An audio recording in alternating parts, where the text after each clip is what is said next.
मी शांतीलाल सुरतवाला, पुणे. आज पुराव्या सकट बोलतोय तुमच्याबरोबर, नाही फेकाफेकी अजिबात नाही.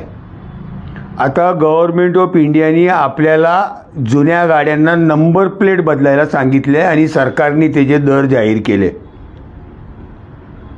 टू व्हीलर स्कूटर गोव्याला 155 रुपयाला नंबर प्लेट मिळणार, महाराष्ट्रात 450 रुपयाला नंबर प्लेट मिळणार. रिक्षा गोव्याला 155 रुपयात नंबर प्लेट मिळणार, महाराष्ट्रात 500 रुपयाला नंबर प्लेट मिळणार. 4 चाकी वाहन कार गोव्याला 203 रुपयाला नंबर प्लेट मिळणार, महाराष्ट्रात 745 रुपयाला नंबर प्लेट मिळणार. आणि हे माझं मत नाही बरं का, लोकमत पुणेच्या 4थ्या पानावर आज त्या दरासहित बातमी आलेली आहे. आता मला एक सांगा, गोव्याला मुख्यमंत्री भारतीय जनता पक्षाचे, महाराष्ट्रात मुख्यमंत्री भारतीय जनता पक्षाचे.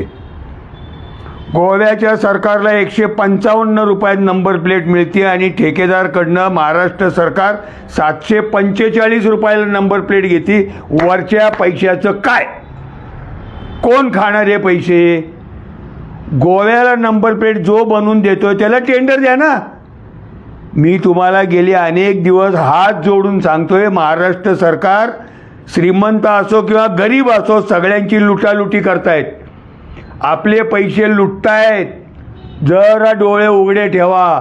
माझी हात जोडून नम्र विनंती आहे, कुठलाही नेता कुठल्याही प्रयागराजला जाऊन आंघोळ करून आला म्हणून मत देऊ नका.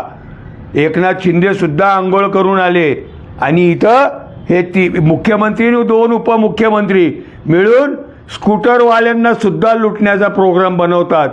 थोडे जागे व्हा आणि याची प्रतिक्रिया मुख्यमंत्र्यांना कळवा.